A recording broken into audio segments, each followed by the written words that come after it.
Item 2, grant to IMF's Catastrophe Containment and Relief Trust. Minister Ong Ye Kung.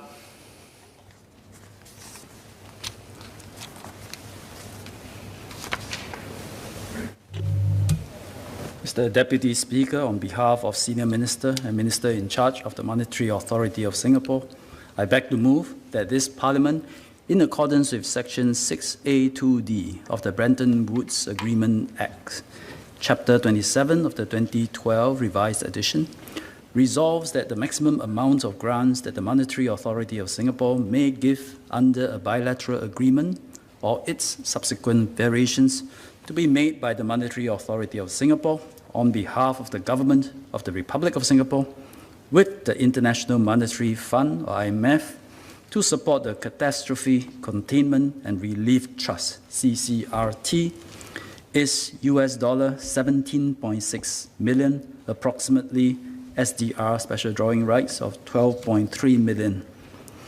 I will be moving a second motion for a separate grant to the IMF's COVID-19 Crisis Capacity Development Initiative, or CCCDI, and a third motion for a separate grant to the IMF's Trust for Special Poverty Reduction and Growth Operations for the Heavily Indebted Poor Countries, PRG HIPC Trust. Singapore will be providing these three grants as part of the multilateral efforts to enhance the capacity of the IMF to assist vulnerable low-income countries in response to the COVID-19 pandemic. Sir, with your permission, I would like to propose that the substantive debate on all the three motions takes place now to allow the substantive arguments to be captured cogently in a single debate. Subsequently, we will still move and take the second and third motions separately in compliance with parliamentary procedural requirements. Yes, I give my consent to one debate and then three votes. Thank you, Deputy Speaker. As part of its mandate to ensure the stability of the international monetary system, the IMF provides financial assistance to countries experiencing balance of payments difficulties. To carry out its functions, the IMF relies on resources provided by member countries. Singapore has been contributing to these efforts. Arising from the COVID-19 pandemic, the IMF has seen a surge in requests for financial assistance, especially from low-income countries. IMF has therefore called on its members to help bolster its financial resources to assist the most vulnerable members in recovering from the severe impacts of the COVID-19 pandemic. The amendments to the Bretton Woods Agreement Act, approved by Parliament on 11 July 2016, enables MAS to make grants to the IMF as part of the international efforts to assist low-income countries. This is subject to three conditions as specified under the Act. First, such financial assistance is part of a collective action amongst IMF member countries. Second, MAS publicly discloses key information about the financial assistance. And third, Parliament fixes by resolution the maximum amount of the grants. I will now explain the context and considerations for the three grants. First, Singapore's grant to the Catastrophe Containment and Relief Trust, or CCRT. The CCRT was established in 2015 to provide debt relief to the IMF's poorest and most vulnerable members in the event of a national catastrophe or global health pandemic. The relief on debt service will free up scarce financial resources to continue strengthening the eligible countries' medical care capacities and address the social and economic fallout from the pandemic. The CCRT is in urgent need of replenishment.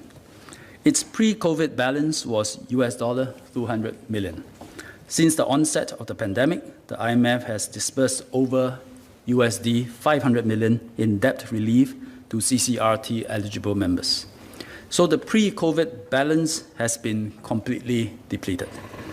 The disbursements were made possible through the additional contributions by other member countries, which has amounted to $800 million so far. The IMF has requested for Singapore to contribute $17.6 million, or SDR 12.3 million, to the CCRT. This represents about 1.2% of the total amount of USD 1.4 billion or SDR 1 billion needed to replenish the CCRT. Singapore's contribution is based on our quota share at the IMF and similar to how other countries' contributions are determined. Second, the COVID-19 Crisis Capacity Development Initiative, or CCCDI. Singapore's grant to the newly launched CCCDI will help to meet the urgent capacity development needs of countries affected by the COVID-19 pandemic. The objective of the CCCDI is to help these countries develop effective policies to mitigate the economic impact of the pandemic and support economic recovery. This comes in the form of technical advice, practical tools, and policy-oriented training to build skills to manage the crisis. IMF has reached out to member countries, including Singapore, to seek funding support for the CCCDI and suggested that Singapore make a contribution of between USD 2 to 4 million. MAS proposes that Singapore contribute a one-off grant amount of USD 2 million or SDR 1.4 million to the CCCDI. It represents 2% of the total amount of USD 100 million needed to support the CCCDI. Third, contribution to the Trust for Special Poverty Reduction and Growth Operations for the Heavily Indebted Poor Countries for Somalia's Debt Relief, or PRG HIPC Trust. The Trust will provide support for the debt relief of Somalia, which is in urgent need of assistance. The majority of IMF member countries, including the ASEAN 4 countries, namely Indonesia, Malaysia, Philippines, and Thailand, have already committed to contributing to Somalia's debt relief package. The IMF has requested Singapore to contribute USD 0.97 million or SDR 0.68 million.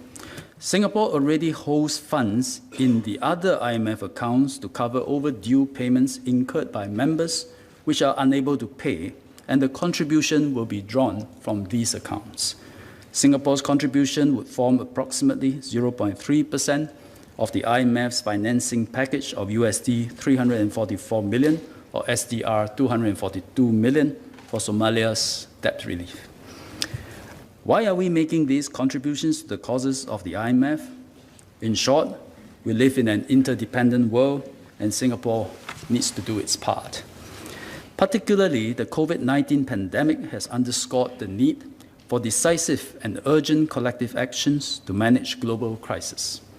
As a highly open economy, Singapore has a strong stake in ensuring that the world contain the pandemic, restore people-to-people connections across the world, and support global economic recovery. By contributing to the 3 funds I mentioned above, we can play our part as a stakeholder of the international community. The grants to the CCRT and the CCCDI will reduce the size of Singapore's official foreign reserves by a total of USD 19.6 million or SDR 13.7 million. As explained earlier, the grant to the PRG HIPC Trust will not affect the size of Singapore's official foreign reserves. The proposed grant amounts are also reasonable and commensurate with Singapore's position and role in the global economy. Mr. Deputy Speaker, sir, MAS has issued a press release on 31st March 2021 to inform the public of the grants and that it would seek Parliament's approval. Following Parliament's resolution to fix the maximum amount of grants the MAS can allocate to the IMF CCRT, CCCDI, and PRG HIPC Trust, MAS will publish in the Gazette key information about the grants. Mr. Speaker, I beg to move.